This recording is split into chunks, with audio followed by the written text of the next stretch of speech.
Oh, what's good, guys? So, rewind back about 3 weeks and we'll jump onto the Highway P20. Done a bit of filming on that because the Strada, I don't want to say blew the gearbox up, but I don't even know what happened now. Oh my god, boys, you got no idea, mate. The old Strada, she's got herself stuck in second gear. Oh, where's the lights? Hang on, where's the lights? Oh, the interior lights don't work. Sweet. So not only does the gearbox not work, but the interior lights don't either. I got a torch, huh? Right, so we're not even in gear. Look, oh, got no gears. But we're in second, don't you know? It's a bit bloody odd, isn't it? So I think the selector rod's snapped and it's gotten itself stuck in second. I can't take it out of second. And I'm like 2.5 hours from home if I was able to do 100 Ks. And I can't do 100 Ks because I'm in second and it's a diesel and they've got short ratio and it just sucks ass. So I'm in for a big night, don't you think? Yes, I am. What's the time now? Let me have a look-ski. It is 10:43 on my phone. By the way, this is recorded on my Huawei phone, which is great. A bit of Chinese COVID in the video.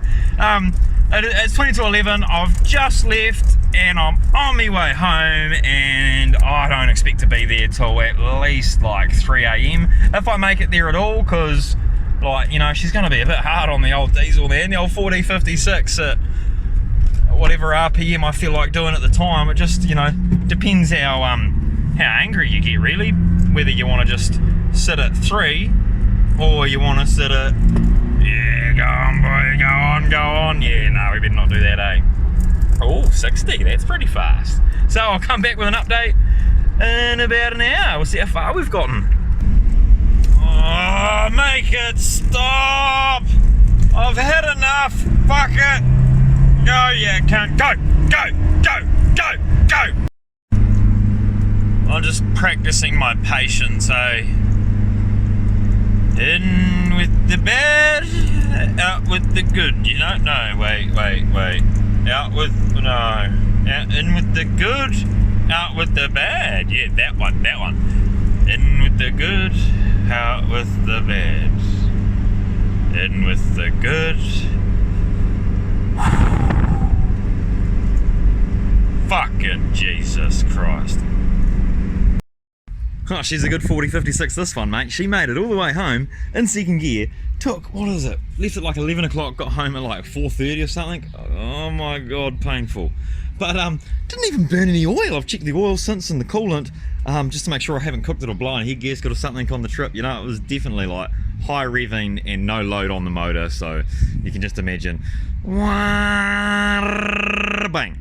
So thankfully that didn't happen, but used no fluids. She's still strong as ever, but it's time now to get underneath it and get that gearbox out. So I'm not sure if we're going to be replacing this box or what's broken in it, but I'm pretty sure it's just a selector rod. And I did notice, because I brought this off an average cunt, and I mean honestly, I brought this off a real average cunt. Now, I did notice there's already bolts missing from around the bell housing. Someone's been in here. Yeah.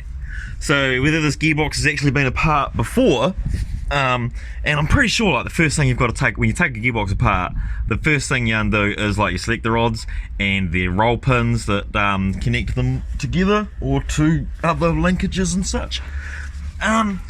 So I wonder if they've put the, like, knocked the roll pins out, dismantled the gearbox, done whatever they did, reassembled it, hello Salem. During reassembly they've used the same old roll pins, which are now like not compressing or whatever into their, you know. So they've reused the old roll pins which have already been like shrunken and used, and it's just fallen out hopefully, and that's what's left second gear behind. Like, this is real hopeful thinking, but I swear to God, it's a possibility, because like I said, let me show you the averageness of this thing. Like, there was quite a few questionable things when I brought it. This is one of them.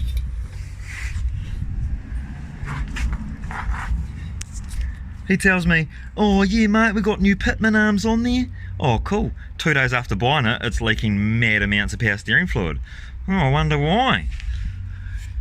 he's been bashing on the power steering pump where the seal is, where the spline comes out, to obviously get the pitman arm off. You just whack the side of it and it'll just crack it.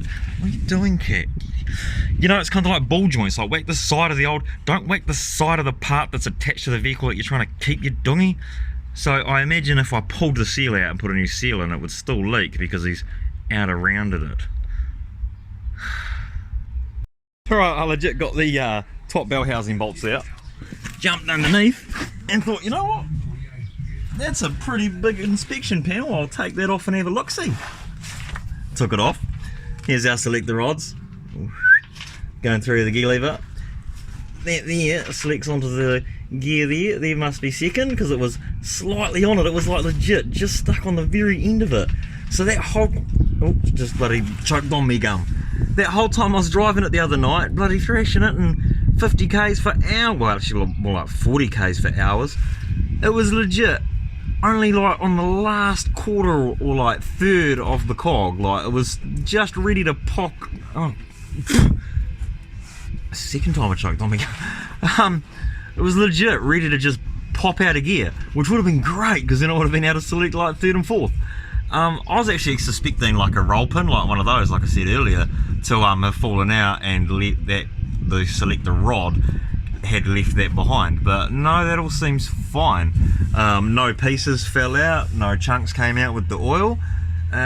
All I did was get me pry bar there and just give a little bit of leverage, a little bit of persuasion, and kink, as soon as it popped off, the whole truck started rolling backwards. So it's back in neutral, which is good. There's no teeth missing off any cogs. Yeah, I just jumped in the truck too and started to try and select some gears.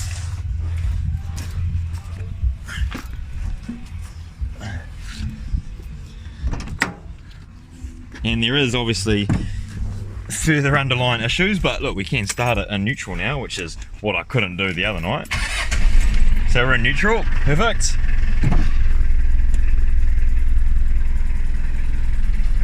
First, into second, we got second, but then we try to go for third and it's like now thirds and fifth feels real, ugh. And then you need to whack it back over to make it feel good again. Yeah. So what I'm going to do now is pull the center console apart, take the selector out and have a look at the selector and the little bush that goes straight into the gearbox that then connects to those selector rods and changes your gears. Hopefully it's just in there, man, because if I can get away without pulling this gearbox out, I'll be like really happy, eh? So legit, in the last couple of days, all I did was take that bloody inspection cover off the bottom of the gearbox, click it out of gear with the dog bar, and then I just put oil back in it. Like, what the hell, eh? It's weird, because it's like, cool that it's going, but it was really fucked. Like, it wouldn't come out of gear. It was getting stuck in 2 gears at once. I would have sworn the like selector rod inside the gearbox had broken, or there was definitely something broken inside it, and now I'm just driving it around again like nothing ever happened. So time to go full driving. And because I'm pretty cheap and kind of average, I didn't want to go smash some new gear oil in there, because 70 weight gear oil is like, oh man, that's just like, I don't know, I want to say 50 bucks for a couple of litres, but I'm actually sure, don't hold me to that, but I know it's expensive. So I went to the warehouse and got some 20 weight engine oil and smashed 3.5 litres of 20 weight engine oil in the gearbox, 2.5 litres of 20 weight engine oil in the transfer case. Shifts like butter, mate, shifts like butter. Now, I know I actually don't know much about oils, the viscosity, the ratings, the API or SC, see, I don't even know. Lube's lube, so sweet as. My theory with gearbox oil is you only service your gearbox or change the oil in your gearbox or your transmission every 100,000 Ks. So by putting a real thick viscosity oil in there, over 100,000 Ks, it's going to break down and get thinner slowly, gradually. But by the end of its service life, it's still going to be like at least as thick as a 15 weight. Right?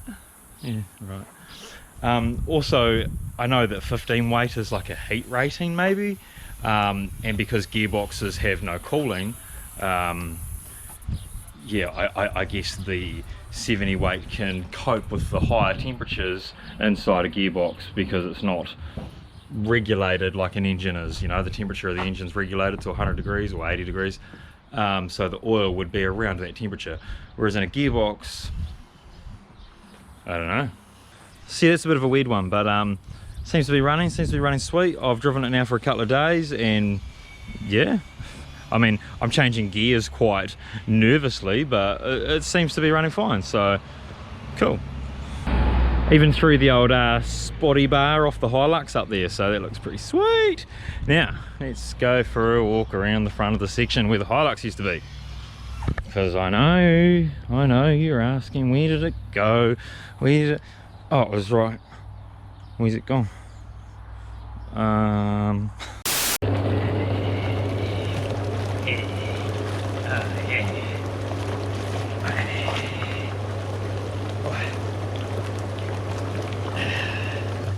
I think I just did that wrong, but anyway, where'd the Hilux go? Well, the Hilux needed mechanical work done, it needed engineering done, welding, fabrication, like the engine needed to be running, and apart from all of that, it was rusting. Now, we did do the cab swap because the original cab on it was rusty, but I replaced it with a less rusty cab and then just pooed over it, not knowing what I was doing. And basically it sat out here for the last year or the last winter, and my paint was peeling off, my bog was peeling off. It was, I'm just leaving a spanner, mate. Yep, fully clothed, don't worry. She's all above board. No nudity going on here. No, is that semen? So yeah, the year that it sat with me not working on it, it was deteriorating way too quick. And I've just got way too much to do, so it was kind of like I needed to sell that because I wasn't going to be doing anything to it. It was going to soak up too much of my time to actually do something to it, and Cliffy needs to be worked on, the Strada needs working on, the R31, man, I haven't done anything with R31 in bloody yonks, and that's like my cream. Like, I can imagine that R31 just like, that's got to happen one day. So I had to get rid of the Hilux. It was just going to soak up too much time, too much material, too much man hours, and it was a bloody eyesore on my front lawn. Like, I've kind of been putting on a show for the neighbours with the old front lawn at the moment. I've been watering the grass, I've been mowing it every 5 days. So having the old rusty Hilux sitting there it just wasn't fitting in, and I'm too useless. Like, I wasn't getting it done, so sorry, gone.